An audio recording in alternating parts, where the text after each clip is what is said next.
Good evening, and welcome to the Orange County Historical Society.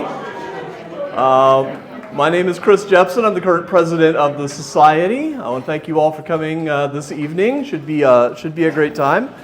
Want to go over a few points of business first. First of all, we sold through on Orange County through 4 centuries our supply for the last couple times we had it. Last month we didn't have it at all, but it has been extremely popular, and I think that is because it is a great gateway drug to Orange County history. If you're interested, yeah, the first one isn't quite free, but it's a very good price. What are we selling it for?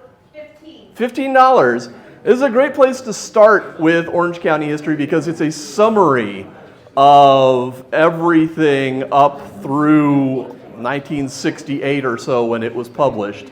And so it is amazing what all is in this, and it's this is the starter kit. And we have them again tonight for sale for $15. And so you may want to check if you're interested in that or any of our other publications for sale. Do see Aida back at our sales table there at the orange tablecloth. She's waving in the corner. And likewise, if you are a member and need to renew your membership, or if you're not a member and you would like to join this organization, get our newsletters, get on our list for notifications for events upcoming, we'll talk about some of those soon. Please also check the back table there or at the entry table as well. You can sign up as a member for a nominal fee. So also want to mention our upcoming meetings next month. And for those of you who are new, and I do see quite a few new faces tonight, I'll just mention we've been doing this every month except July and August since 1919. And we have different topics relating to Orange County history each month. And so next month's program is always the second Thursday of the month. On May 9th, Patricia Prestonari will be talking about the treasures of Cal State Fullerton's archives and special collections. She's the archivist there, and they've got a lot of really cool stuff. And for whatever reason, over the decades, it hasn't been one of the better known archival archives for researchers to use. And there's been more light shed on it recently, what they have, and she's doing a fantastic job managing all that. And there is some really cool stuff in there. So we will see what she has to share with us. And on June 13th, Dr. Benjamin Jenkins will be here to discuss how railroads and citrus transformed Southern California. He has a new book out on that subject. Our Judge Pleasant's 185th birthday event at Majeska got rained out, unfortunately. However, we have scheduled a new day, and we'll be sending out information soon about details on that. It will be July 27th, also a Saturday, and so that will we are going to be giving first dibs for sign-ups to those who were signed up for the original date, but that will probably still leave some openings. So we will send out information about that as more information is available. We just nailed down the date just yesterday. We also have our history hike to Flores Peak coming up on April 20th. I think it is mostly sold. I don't know if we're completely sold out yet or not. There might be a few spots left on the hike. I'm not sure, but it would be worth checking, going on our website and checking. That will be our speaker this evening. Eric Plunkett will be leading us on a hike to the top of Flores Peak, which is at the confluence of Harding and Majeska Canyons. There, in 1857, notorious criminal Juan Flores hid on this peak after going on basically a killing and robbery spree, including killing the sheriff of Los Angeles, and narrowly escaped capture by a posse by riding his horse straight down a cliff. It's a pretty good story. That's just the starter version. So, that's just the sampler. Come for the meal. The route is 1.5 miles in length with an elevation of 465 feet. It is a strenuous climb. The entire hike should take about 2.5 hours, along with historical interpretation of the site as we go by Eric. So yes, check out our website for details on that, and there may still be a few slots open on that, but it's mostly full. Our speaker this evening is Eric Plunkett. He is the author of St. Junipero Serra and the founders of Mission San Juan Capistrano, and many scholarly articles, and is co-author with Phil Brigandi of the Portola expedition in Orange County. He blogs about the early history of Orange County at visionsofcalifornia.blogspot.com. All excellent work there. Eric teaches in the Placentia Yorba Linda Unified School District. By the way, if you'd ever told me when I was in junior high that one of my friends one day would be a junior high math teacher, I would have told you you were insane and that they were my natural enemy. Life serves us up miracles, you know? A native of Placentia, Eric graduated with a degree in history from Cal State Fullerton. He's led numerous OCHS tours and history hikes, including, as we said, the Flores hike coming up, and has addressed us on many occasions. In fact, I noticed on my Facebook feed this morning of on this day kind of thing. 5 years ago you were presenting here, 5 years today. There are now a handful of young Orange Countians who have an interest in and some aptitude in local history work. Eric particularly stands out among these because he is actually doing the work on a regular basis. Excellent original research and writing, making connections, lecturing, helping preserve historical resources, and enthusiastically sharing what he learns with as broad an audience as possible. How he finds time to do all of this, I have absolutely no idea, but we're all extremely grateful that he does. Oh, Eric? Thank you so much, man. Thank you, Chris. Well, thank you to Chris, and thank you all for being here. It's an honor to speak with the OCHS each time I do it, so I really, really appreciate it. And today we have a wonderful topic, which is the Santa Ana Mountains. How many of you know the Santa Ana Mountains? Good, all right, awesome. I was hoping you're the right audience then. All right, now how many people know what that lake is right there? Irvine Lake, yes, very nice. Okay, well, here are what the Santa Ana Mountains are for us here in the city. So I'm going to kind of go on a tour from the north part of the county. If you're in Fullerton, those lights, you have those bottom lights so they can see. Perfect. From the northern part of the county, you have basically three peaks: Sierra Peak, Hagador with Pleasance Peak behind it, and Old Saddleback over here. And you can see Sierra Peak's 3,000 feet, Hagador's about 4,000, and Old Saddleback's in the 5,000s. And you have Black Star Canyons between Sierra Peak and Hagador, Silverado between about Hagador and Old Saddleback, and both of those flow into Santiago Canyon. So that's what you see on the horizon. From a little further south in the county, if you're in O'Neill Park, you see Old Saddleback, which is the two-peaked mountain. You have Majesca Peak on the left and Santiago Peak, the county's high point, on the right. And you get Santiago Canyon's over here, and Trabuco Canyon, where this picture was taken, is on the right. This is from Laguna Niguel, so trying to cover the whole county for anybody who's from different parts of the county. There again, you have Old Saddleback, Majesca and Santiago Peaks on the left, Trabuco Peak and Trabuco Canyon here, Los Pinos Peak, the Sugarloaf Peaks, San Juan Canyon, and Sitten Peak. So try your best to memorize some of these because they're going to come up a lot in this. The Santa Ana Mountains were home to indigenous peoples for thousands of years. And fortunately, some of the place names that the indigenous peoples had were preserved. We think that the indigenous peoples had a place name every fourth of a mile. Literally, there were place names everywhere. And here at the top, we have Hidden Ranch in Black Star Canyon. If you've ever heard of Black Star Canyon, was known as Pamaham, and that meant spring or meadow on top. And that's in that Black Star Canyon near Sierra Peak. There's a village in Black Star Canyon, very famous village I'm going to talk a lot about tonight, called Puhú, and that's his or her arrow place.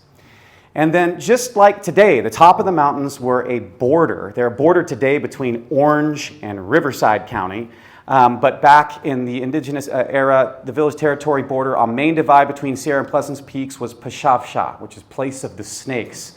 So Steve Leck, the resident Riverside County historian, is here. So he's talking about Riverside County right there, the place of the snakes. And we have Santiago Peak, which is that tallest point in the mountains. That's called Calapa, which means a wooded place.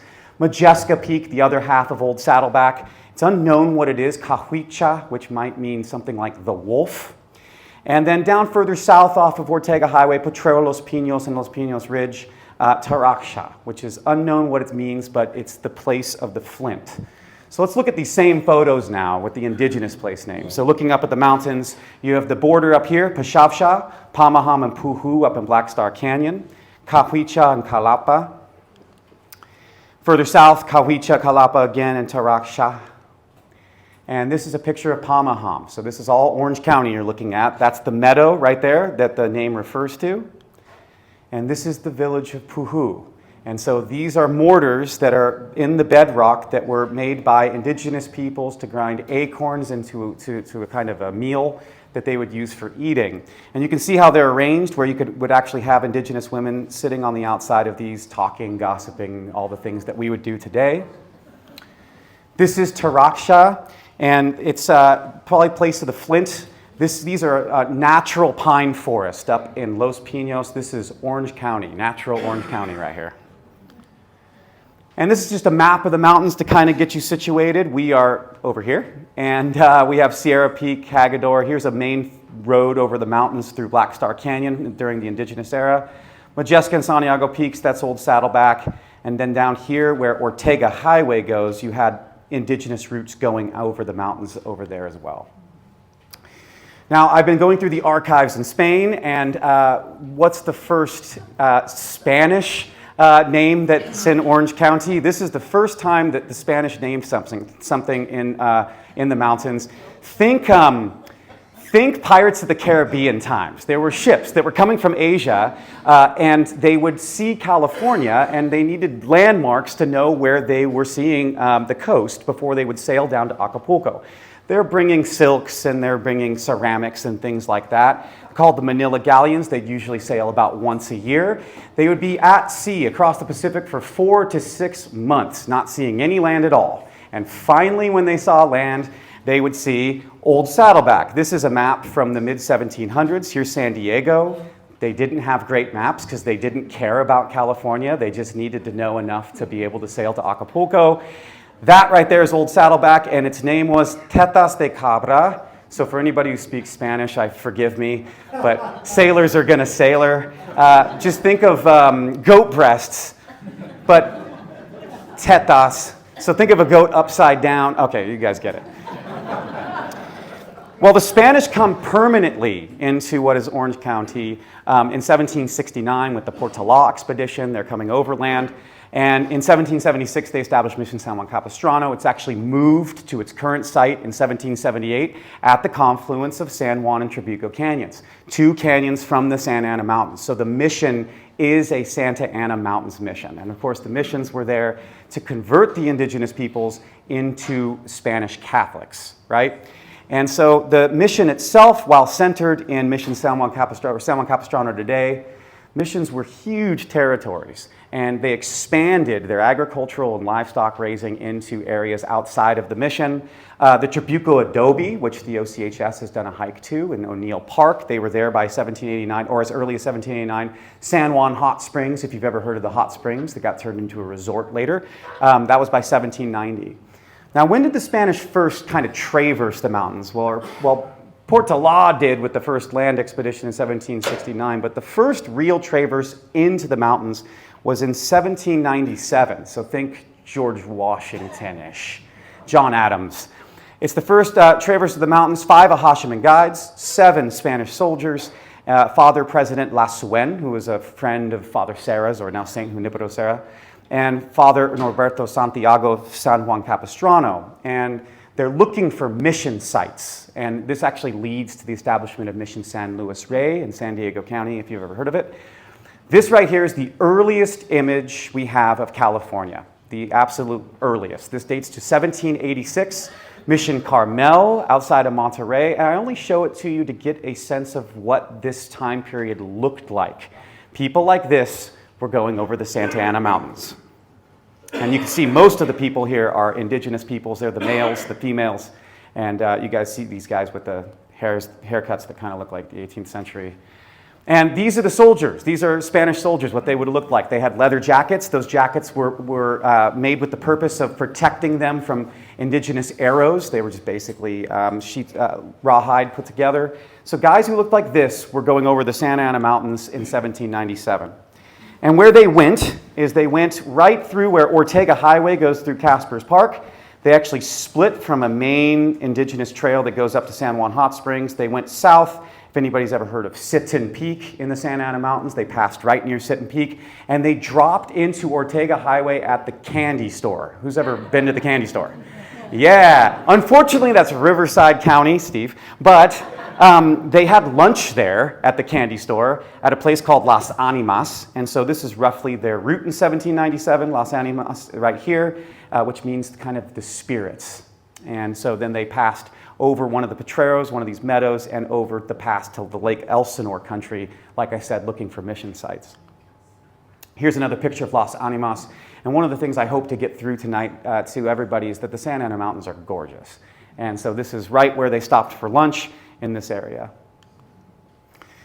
The Spanish era ends in 1821, and although there was a Spanish presence in the mountains, we don't know that much about it. But in the Mexican era, when Mexico wins independence from Spain in 1821, we see a decline in the missions and a rise of the ranchos, and now we start seeing more stories happen in the mountains. Some of those ranchos go back to the Spanish era. One is 1784, the Rancho Nietos, which is the west side of Santa Ana River. And between 1801 and 1810, you had the establishment of the Rancho Santiago de Santa Ana, which is where we all are tonight. We're on that exact rancho, the Peralta and the Yorba families. In 1826, we have the arrival of American trappers, and one of those was Jedediah Smith. You've probably heard of him. If you watch The Simpsons, Jedediah Springfield, same guy. First party of American trappers, he goes to Mission San Gabriel, where they welcome him, but they say, "What are you doing here? You better answer for what you're doing here in San Diego." So he travels overland, right where we are tonight, may have passed right through here, on his way down to San Diego, so there's Jedediah Smith. But this is really where the mountains become a part of the county history we know about, and it's the so-called Black Star Canyon Massacre. So Black Star Canyon, the village of Puhú, up in Pamaham, up there in the mountains. And one of these trappers, William Wolfskill, he was a Mexican citizen, American-born. He arrives at Mission San Gabriel in 1831, and he's given room and board by Father Sanchez. So the missions are on the decline, but they're still running. And so Father Sanchez takes him in, him and his party of trappers. And in 1831 or 1832, horses were allegedly stolen from this rancho where we are today, Rancho Santiago de Santa Ana, or the Rancho Nietos, and they're allegedly taken up to Puhú in Black Star Canyon. And Wolfskill ends up getting sent in pursuit. He needs to kind of pay for all this room and board that he and his fellow trappers are receiving. The story alleges that the indigenous peoples up in Puhú are eating the horse flesh, that they like this horse flesh. So Wolfskill and the party apparently open fire on the inhabitants in Black Star Canyon at Puhú. They kill some of the villagers, and then they return unscathed with the horses. So this is the story, 1831, 1832, and this is William Wolfskill. He ends up becoming a very important person in Southern California for all sorts of reasons, being a ranchero and an early agriculturalist. This is an image of Mission San Gabriel at about the time that this incident occurred. And so this is one of the best images we have of a mission when it's actually running. And look down here, you can see the indigenous peoples here, the women. And I love this right here, either a mayordomo or a ranchero in all of his nice clothing talking to an indigenous person.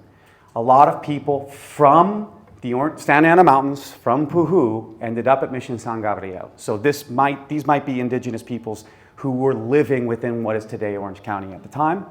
That right there is probably Father Boscana. For anybody who knows early mission history here at Orange County, he wrote Chinishnish, a great ethnological overview of the Ahashiman. So this is what the time period looked like, and here's what this looked like on a map. Puhú was up in the Santa Ana Mountains right here. Here's the Rancho Santiago de Santa Ana. Like I said, we're right here. And here's the Rancho Nietos. Horses were allegedly stolen, taken up Santiago Canyon, and then taken up to Puhú. Now, as we've researched this more, me and some other colleagues, What we think was actually happening was that these horses were being stolen, taken over the mountains, and think about this area where Corona is. You have the 91 freeway, the 15 freeway that goes down south, north, and goes to the east. Those horses could have been taken through the Cajon Pass, the 15 up north into the Mojave, east along the 10 out towards the Colorado River, or even south in northern San Diego County and points in those areas. In other words, the horses were probably being used to trade for all the people coming into the Southwest at the time, not for food. This is Puhú. It's actually, those mortars are up on top of this hillock. This is Black Star Canyon right here. Pamaham is just over here, the big meadow. It could have been in this meadow where the horses were. It could have been this may have been where the indigenous peoples were living. Archaeologists have never excavated any kind of housing site in the area. They were living in temporary housing. But this is where this story took place. Let's analyze the Black Star Canyon Massacre. There's only one written source, and it's from the judge, Pleasance, who Chris was just talking about.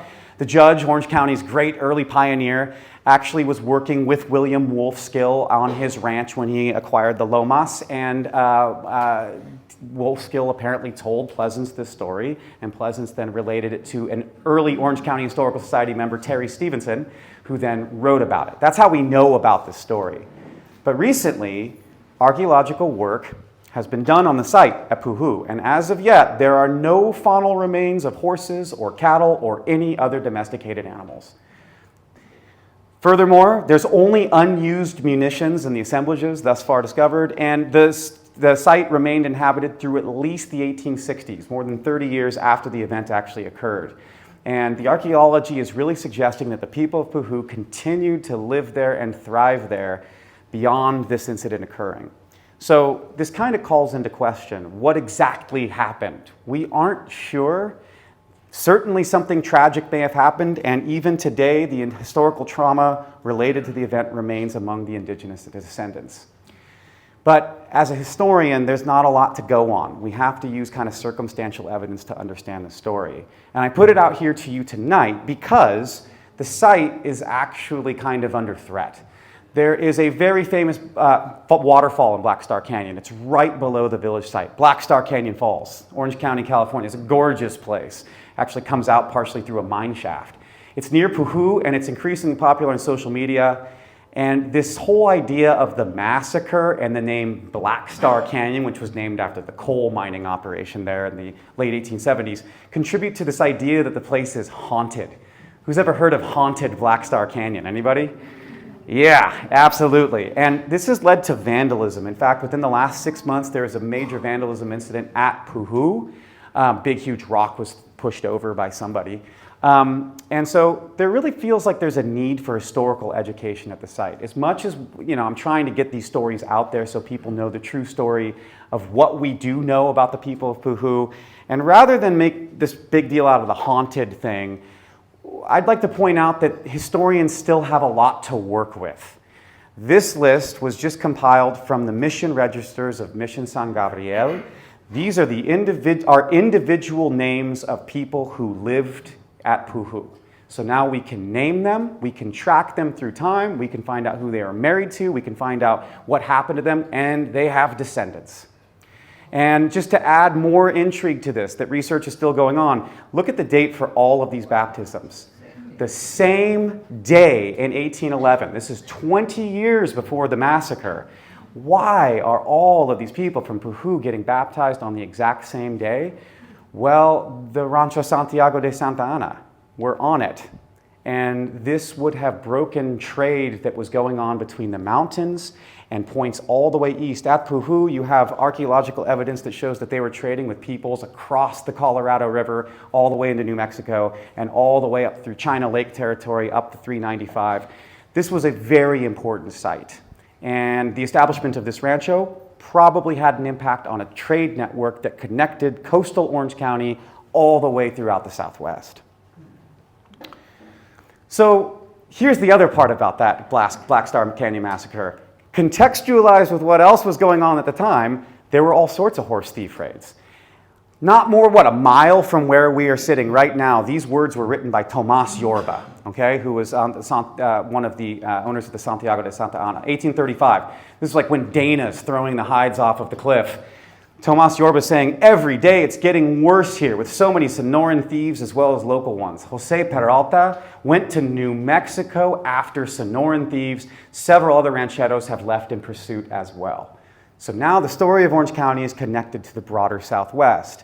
By the late 1830s and 40s, numerous ranchos in OC and Orange County are established, and horse thieves apparently organize under a Shoshonean leader, Wakara, who's pictured here. These are major horse thief events, and here's why. This is Orange County at the time. At this time, there was ranchos all throughout the entire county. There's horses everywhere, and anybody who wants to steal those and take those to points throughout the Southwest to sell them, they have their pickings. In 1848, California becomes a part of the United States. That same year, 100 horses are stolen from Jose Sepulveda of the Rancho San Joaquin, think Irvine. And there was actually a skirmish somewhere in Orange County where Ramon Carrillo's servant is killed and one of Jose Sepulveda's sons was wounded. And that's because there are these horse thieves coming throughout what is today Orange County. I should say that in the American era, this is part of Los Angeles County. So we haven't quite made ourselves Orange County yet, but I'll get more to that later. In 1853, we have the biggest horse raid of them all. So this is now more than 20 years after the incident in Black Star Canyon. More than 20 years of these incidents of horse thieves. And every rancho in today's Orange County is hit in this raid. In fact, they hit the northern part of the county, where we are right now. And then a posse is organized by Sepulveda of the San Joaquin and Avila, who happens to be with them in about the Irvine area. They follow them. They lose the trail into the Santa Ana Mountains. They then go around the 91. They go out towards the 15 and go out to the Cajon Pass. And while they're doing that, the horse thieves come back over the Santa Ana Mountains, and then they hit all of the southern ranchos, the Rancho Niguel, the Serranos on the Los Alisos, and they hit all the way down towards San Juan Capistrano. John Forster, who's the owner of San Juan Capistrano at the time and some ranchos down there, he's actually married into the wealthy Pico family. He's actually an Englishman himself. He goes after those horse thieves, and guess where the trail ends? The Sierra de Santiago, the Santa Ana Mountains. So now the mountains are being used in order to steal stock and take them out points east. And it's just a newspaper article talking about that event. This is what we think is the trail. It's now called the Horse Thief Trail, and it goes right through. This is Trabuco Canyon. This is Orange County, and you can see Orange County, the flats over here where the ranchos would have been, and they could have taken the horses up here, right up over the mountains, over into the Temescal region on the other side of the mountains. Think 15 Freeway, Glen Ivy Hot Springs, and then they could have been taken anywhere from there. This is Jose Sepulveda, one of the guys, and Avila, who both went on that, as a posse trying to catch these guys, and weren't able to get them. But they were very proud, wealthy individuals at the time. These guys are the rich guys of Orange County at the time, and they're putting their lives on the line. And in fact, Jose Sepulveda, this guy, this guy on the left.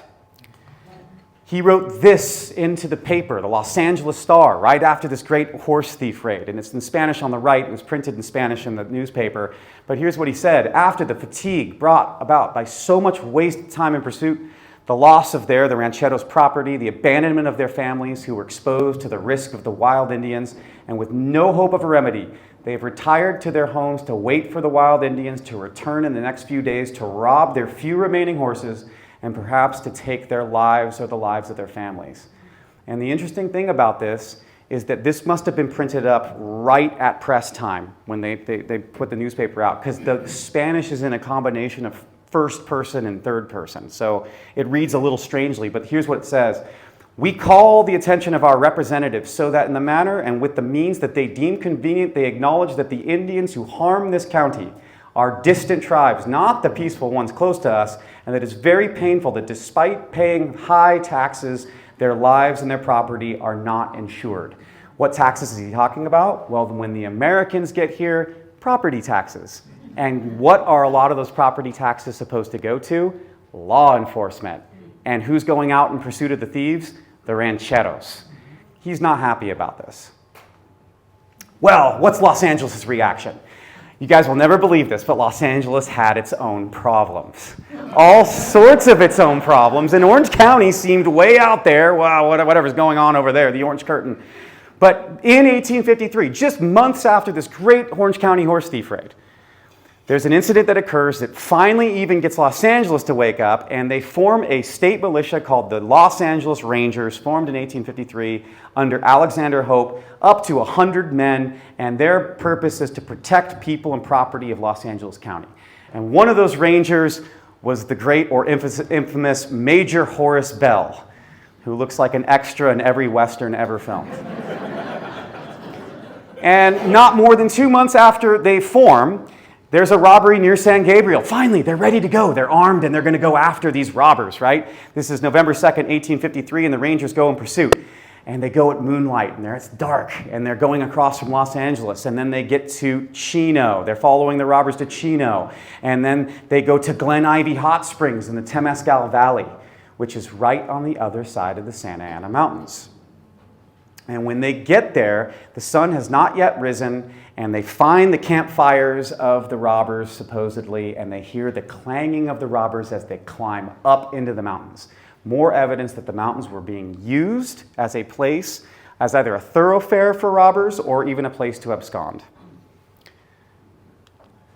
And the Rangers end up making the very first recorded climb of Santiago Peak, our county's high point in 1853. Now, I should say that indigenous peoples had been climbing that peak for probably thousands of years. We just don't know them, so I just need to point that out. The first recorded ascent. The Rangers climbed Coldwater Canyon. This is Coldwater Canyon. It's awful. It's like the steepest, most inaccessible canyon. And the Rangers are coming up this canyon. By the time they're halfway up it, guess who's gone? The robbers. They're gone. They know these mountains way better than the Rangers, and they are already completely out of the picture. But on November 4th or 5th, after what Bell says is an infinite amount of scrambling, danger, and hard labor, they reached the summit of Santiago Peak and enjoyed a sublime view, more than worth the journey and ascent.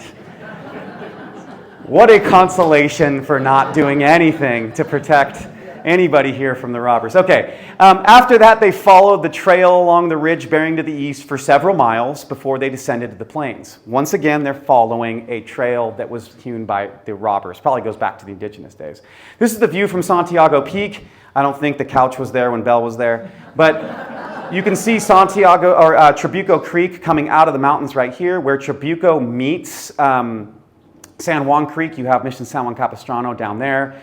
You have, well, here's the ocean. This is the Pacific Ocean, the San Joaquin Hills, Lake Mission Viejo, and all sorts of other beautiful things. Here's the ridge to the east, Trabuco Peak, Trabuco Canyon, Los Pinos Peak, and we think that the somewhere over here, this is the ridge that drops down into the canyon. This is the old horse thief trail, as they call it. And here's another picture of it from a better angle. That's Santiago Peak. They would have ridden down here and then gone down to this canyon and out into the flats, and they follow Trabuco Creek.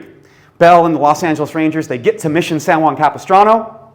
This is about the time, what San Juan Capistrano looked like at the time, and a storm starts coming in. And what are the rancheros known for? They're known for being extremely inviting and helpful to anybody who needs, room and board for a night. Well, when they get here, this place is owned by John Forrester, the Englishman, like I mentioned earlier, who's married into the wealthy Pico family, his wife Isadora. And when the Rangers get there, he says, I don't know anything about robbers. And they receive cold treatment from the owner and the ranchero, John Juan Forrester, and they start calling him, damn John Forrester. And they're in the middle of the quadrangle of Mission San Juan Capistrano, getting more and more angry. A storm comes in, it starts raining, they huddle up next to one of the adobe walls, and they can see John Forrester through one of those metal grates on one of the windows, if you've ever been to the Mission, and he's sitting in his comfortable house. And he just leaves them out in the cold. And they get more and more and more angry. And there's, I don't know if anybody really thought about why is it that Forrester doesn't care about these guys. I mean, a couple weeks after this, the newspaper reports, hey, the Los Angeles Rangers, they've been going out in pursuit, trying to help everybody. you guys better start treating them nicely because they received really terrible treatment from somebody, and they don't name them, but it's Forrester. But think of Forrester's perspective. They've been robbed for, this is 20 plus years of horse robberies going on. They've now been under the rule of the United States for about 5 years. Los Angeles County has done nothing to help them. And finally, when they do send somebody, it's basically somebody who took a stroll over the Santa Ana Mountains, didn't do anything, and then comes to knocking on the door saying, hey, can you take care of us? And what I just like to point out is that there's kind of this feeling that we're too far away from Los Angeles to be taken care of by Los Angeles. There's kind of this kind of beginning of this feeling that here in Orange County, there's something different about this place than there is about Los Angeles. And even though Orange County would not split from Los Angeles until 1889, it was the beginning of that perspective. And here he is, the famous damn John Forrester. Okay, now, these are some early stories of the mountains, but really what I want to kind of get across is that this is our county. It's a beautiful place filled with history. And I'm just going to take you on a picture tour through the county. I'm going to start with this one. This is a natural pine forest off to the right, and right there is Laguna Canyon. And I just love the idea that our county stretches from this mountainous area all the way down to, Laguna Canyon. It's not just suburbs and, mini malls. This is a county filled with natural history and all sorts of interesting history. Now, we're going to play a game. You're going to tell me if this is Orange County or Riverside County. Because like I said, the mountains split Orange and Riverside County. And Steve, I'm going to expect 100% out of you on this. Orange or Riverside County? Riverside, nice. That's Tanaha Falls. Beautiful place. Orange or Riverside County? Orange County. Can you identify anything in there? There's Irvine Lake. Nicely done. And actually, Black Star Canyon, right down here. Where's this? It's Riverside County. It's just over the line. This is Upper San Juan Canyon. This goes right down into what is Orange County. Goes down to all the way down San Juan Creek, right? Think Ortega Highway. How about this? Beautiful Orange County, California. That's right. This is Los Pinos Ridge. That's the Pinos Potreros. That's a very famous indigenous area right there, looking out kind of south. How about this? This is Orange County. Those are Sugarloaf Peaks. That's the Pacific Ocean. That's Catalina. Yeah, and right here, if you guys know San Juan Capistrano, those little trees are right above the mission. So that's actually Dana Point right there. How about this? Orange County, California. This is Trabuco Canyon. How about this? Orange County, this is Taraxia. This is Potrero Los Pinos in Orange County. This I can't tell you. But there are pictographs all throughout the mountains. This one has a little sun down here. The indigenous peoples would have called the sun Temet. That's their name for sun. And anybody who's been to Temecula, that's what it's named after. And how many people have ever been out Temecula when it's hot? It was the same thing then, and you can see kind of an anthropomorph here in black, and anyways, these red things that might be Tobets. Very interesting. How about this? It's both, because this is the border between Orange County and Riverside County. We have the main divide right here. This is Orange County. That's Pamaham. This is Black Star Canyon. You can see why they called it meadow on top, the indigenous peoples, because look at this huge meadow that follows the top of the creek here. Gorgeous. There's the golf ball, which is the Doppler radar station you may have seen up in the mountains. This is also Orange County, with snow and all. It looks like a great western picture. Same thing, Orange County looking down Trabuco Canyon. How about this? Orange County, this is Trabuco Canyon. Gorgeous place. It burned up in the fire, but I'm happy to report that it's still beautiful. This is also Orange County, this huge group of rocks called Mini Moab. It's right above the 91 freeway if you're going out through Santa Ana Canyon. And it was a very well-known indigenous spot and very important in indigenous ceremonies. And it's a gorgeous place. And Orange County, California, and this is after the fire. This is Trabuco Canyon filled with pines. And now just looking from the flats, when you look up at the mountains, that's Saddleback right here, Calapa and Cahuicha. I just hope that you guys see that these mountains are filled with all sorts of wonderful history, and that takes me kind of to the conclusion for what this talk tonight. When you look up at the Santa Ana Mountains, instead of just seeing, oh, it's just radio antennas and fire roads and that's all that's up there, they're a gorgeous place with lots of wonderful history. There were indigenous communities up there, Spanish missionaries and soldiers, American trappers, conflict with indigenous peoples, horse thieves, robbers, and posses. Next week, the Juan Flores hike, which is kind of a continuation of this talk, where we'll be talking about Juan Flores and his gang. And Orange County is a part of the American Old West. It was a part of the American Old West. It's not just suburbs. And I'd just like to put something out here. You guys may have heard of some other theme parks in Orange County, but I think Knott's is really our park because it's got that Western theme, and it's like, wait, that's not really so, wrong. It really is true that our county was a lot like that, and I haven't even gotten into the mines yet, so maybe I'll come back and do a mine talk. So just acknowledgments before I end tonight. I just got to thank Chris for everything, and Stephanie George, who couldn't be here tonight, but is doing well, I hear. Phil, my mentor, Paul Spitzeri, who helped me with some of these articles, the great Terry Stephenson, who got me into the interest in the Santa Ana Mountains, Jim Sleeper, him too, Steve Leck, who's here tonight, who helps me with everything I do in history, my hiking buddies, Joey and Jacob, who are here, who were with me when all these pictures were taken, and let me tell you, sometimes that was after crawling through chamise for like an hour, being ripped to shreds. And finally, thank you to my beautiful wife, Stephanie, who supports me with all of this. So, thank you guys so much for having me tonight.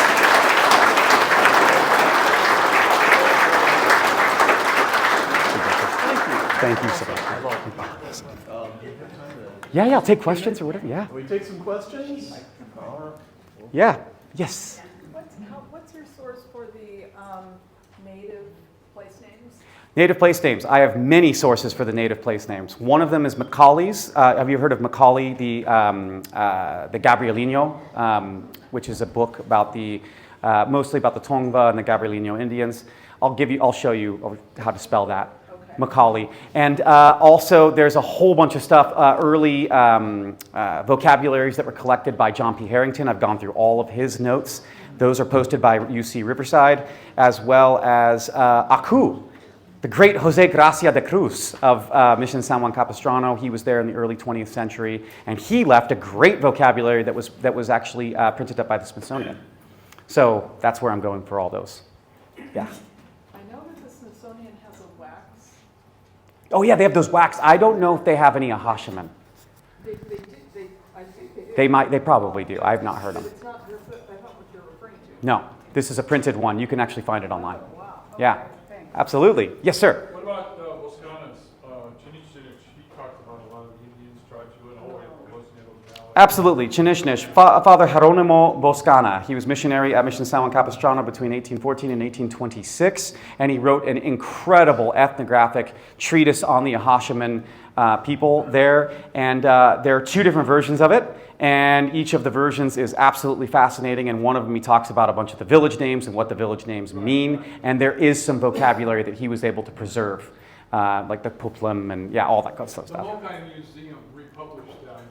They did. Yeah, if you guys want a good read Chinishnish, and if you want to know how to spell that, I will show you, but if you look up Jeronimo Boscana, it is an excellent book, and I could talk all day just about Chinishnish. So, yes, sir. Can you touch on Jaeger Mesa and the Jaeger Mine? Yeah, sure. My friends and I found the Jaeger mine and the Jaeger cabin site and the Jaeger assay office and all of that stuff. I've been going up there for years. Jake Yeager, Fullerton blacksmith, something along those lines. This is going back to the 1880s. First goes up to Trabuco Canyon, starts mining for gold up there. He never pulls out much, and Jim Sleeper's great line on him was that he was the county's greatest optimist. 2,000 feet of tunnels, and we don't know how much he had to show for it. But there is gold up in the Santa Ana Mountains, just very, very, very little. Yeah, I think Jake died in the 1920s. Yes, sir. Yeah, wouldn't the Indian village in the middle of Black Star have been heavily impacted by the grizzly bears? So, yes, but maybe not. We're not quite sure about that. The grizzlies may have been more interested in hanging down in the flats. They may have been chased into the mountains. It's Jim Sleeper's great book on the grizzly bears. We actually have reports of the grizzly bears going down to the ocean and grabbing fish. So they used to live out on the flats. We think they got kind of chased up into the mountains more than they were kind of as a rule living up there. Yeah. Yes, sir. Did they ever get a handle on the horse thieving bands? Great question. In 1854, Wakara dies, or 1855, Wakara dies, and after that, we see a lot of these horse raids dry up. So probably what happened is you had too much habitation throughout the Southwest, and so it wasn't the same kind of thing anymore where there were ranchos along the coast of California where you could steal horses, and then there was really nothing all from here to Santa Fe practically. As things started to become more inhabited, my guess is it became a lot harder to do those kinds of mass horse thieving raids. Yeah? Along that line, they were trying to stem it up in the Cajon Pass area. Great point. Near Devore, there was the Rancho Mascupiabe that was given to Miguel Blanco, Michael White, Yep. and I think he sustained one raid and took off, and basically gave up. And then a little bit later on, there was a settlement put right on the Santa Ana River. Fort Jurupa. Essentially where Colton is today, Yeah. Aguamonte and La Placida.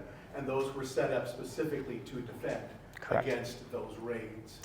They were, so yeah, Steve Leck, ladies and gentlemen, Riverside County historian. Yes. This might be kind of a silly question, but what is actually considered Trabuco Canyon? Because there's the Trabuco Creek Road that goes up there, Mhm. but then there's where like the general store is. Mhm. What is All Trabuco Canyon, yeah. It goes starts all the way up from Trabuco Peak to the north and Los Pinos to the south. It goes all the way down. Holy Jim goes right into Trabuco. Trabuco then makes kind of a big turn at O'Neill Park when it leaves the mountains. And then it goes through O'Neill Park, and then it kind of goes through the homes down there, Mission Viejo, and then it makes the turn where it goes right past Mission San Juan Capistrano. Capistrano exists where it exists because it's at the confluence of San Juan and Trabuco Canyons. Yeah. I don't remember who's next. I'm trying to get everybody. Yeah. I remember Dana talking about the fact that if you wanted a horse, you Just could grab one. Grab one. With a big riata hanging off of it. Were they just a few that were down on around towns, and the raids were on groups that were back in the ranchos? Well, there would be corrals of horses. Yeah. And in the actual raids themselves, they would take a whole bunch of them. And one thing that's always consistent, and it's kind of hard to get around what's happening, is when the posses go after them, the rancheros always say that the Indians start killing some of the horses, and they'll find them dead with arrows as they're following them. And I'm not sure if they're trying to say, I don't know what they're trying to say there. Maybe it's just a way to go faster. But it's a really interesting little point that comes up in all the papers. But yeah, they're taking big groups of them. And they'll go around every rancho and take a huge group of them out to the southwest, where I imagine there's plenty of people who are interested in acquiring them. Yes? How did they feed and water all these horses, and how fast are they going? Great question. So the thing is that there were indigenous trails across the southwest for thousands of years. And every watering hole, every single possible place that you could go to get sustenance were known. They were known to all of those travelers going across the Southwest. So if you knew the mountains, you knew the deserts, you could find the places to make it. Now, I'm not saying that's easy to do, but for them, it was obviously profitable enough for them to continue to do it. Yeah, a hard life, no doubt. Yes, sir. You know, when we first moved here from back east, one of the mystique of the mountains was posses and California banditos, Yeah. hanging trees. Is there anything up in these Santa Ana Mountains that substantiate or can be documented as a real event? Of course. In fact, we have probably one of the most well-documented hanging trees in all of the West. And it's in Presitas Canyon, just above the 241 and in that area. That was Juan Carta. Well, guys, I don't want to give away the Flores hike, but two of the guys from Flores' gang were hanged there. They were hanged by Andres Pico, and it was really a way of, they were going to be taken to Los Angeles, and this long story short, Juan Flores escaped when they thought that they had him, and they wanted to show the people of Los Angeles something. So they hung them on that tree, and we have a really excellent lineage to know that that is the tree, because J.E. Pleasance cut them down from the tree. And then he showed people, this is the tree. And so we know that was the tree. So there's all sorts of those stories around the mountains. That one is absolutely true. And just a gruesome part of that, to prove that they had killed these guys, they cut off their ears and took them into Los Angeles to show that that had been done. Yes? How did you come up with all of that list of names that are 150, 200 years old, right? The indigenous names? Yeah, Yeah, that took some doing. Yeah. So the first thing to know about those names is that if you dig, you actually find a lot of those are pretty well known. And the Hashiman themselves in San Juan Capistrano, Belardus, Dave Belardus, is that his name? Was it Domingo? Yeah, Domingo's son, right?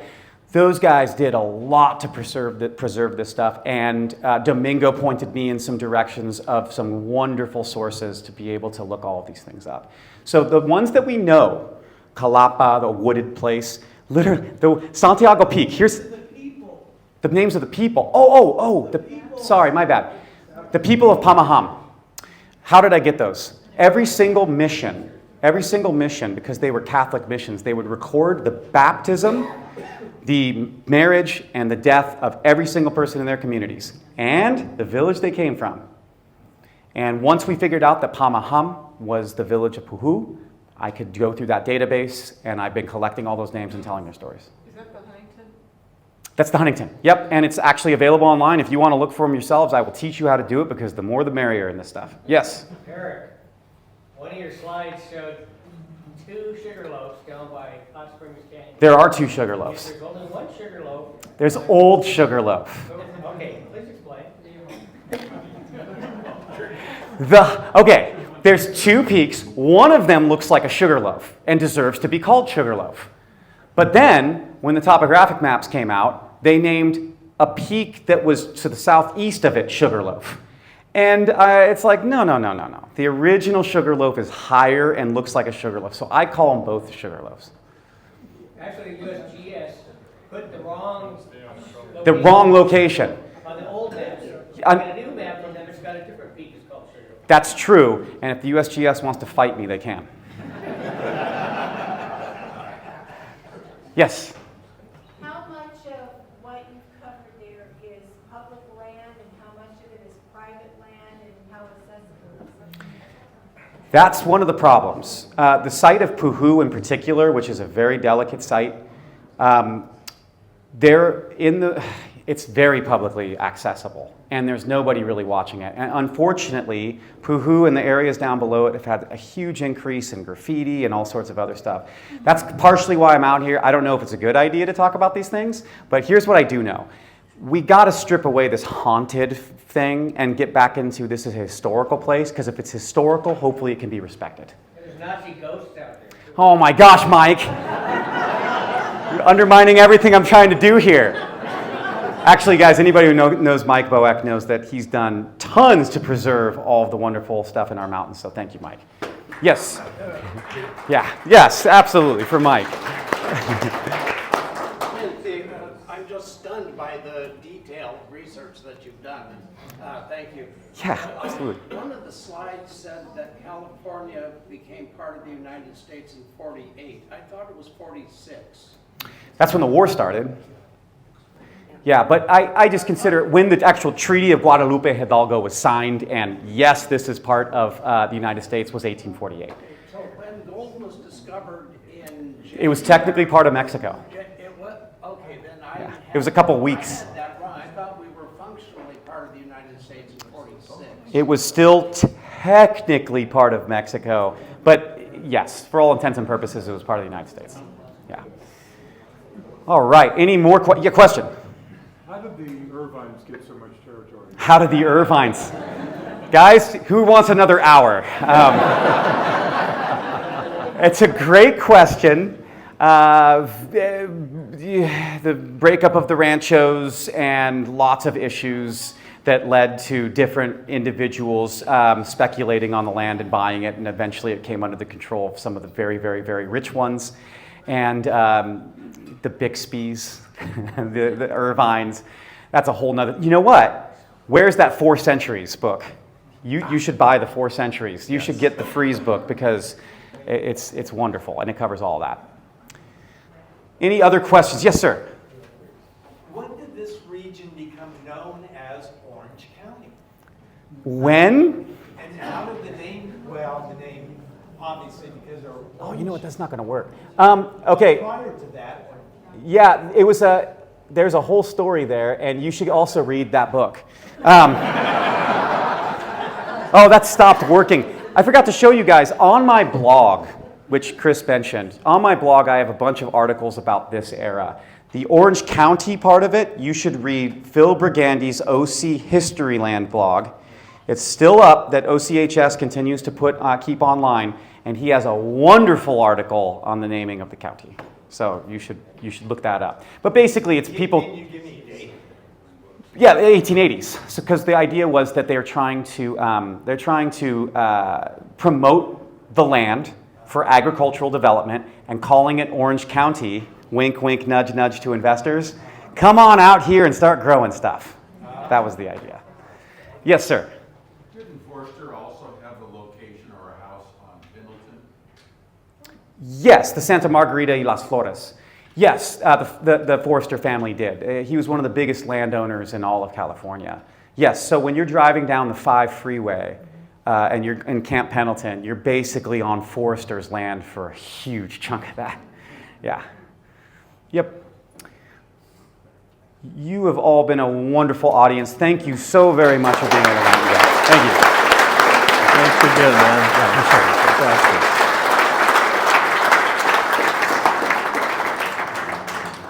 Well, thank you so much, Eric, again. And Absolutely, you Chris. keep doing this. We're just going to keep inviting you back. Please you do. know, this is I a love vicious it. cycle. You guys are a great crowd. Yeah.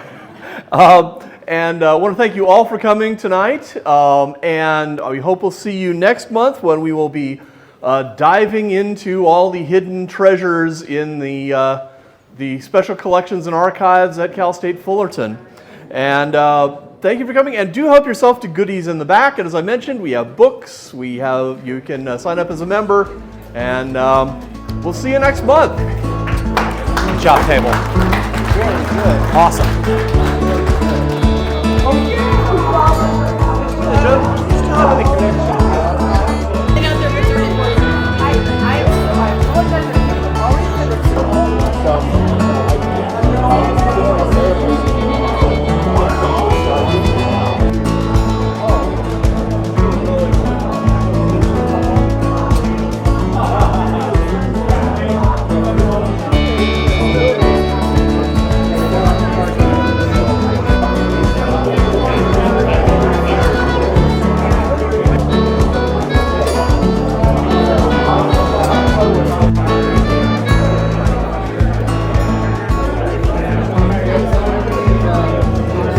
Tree's still there.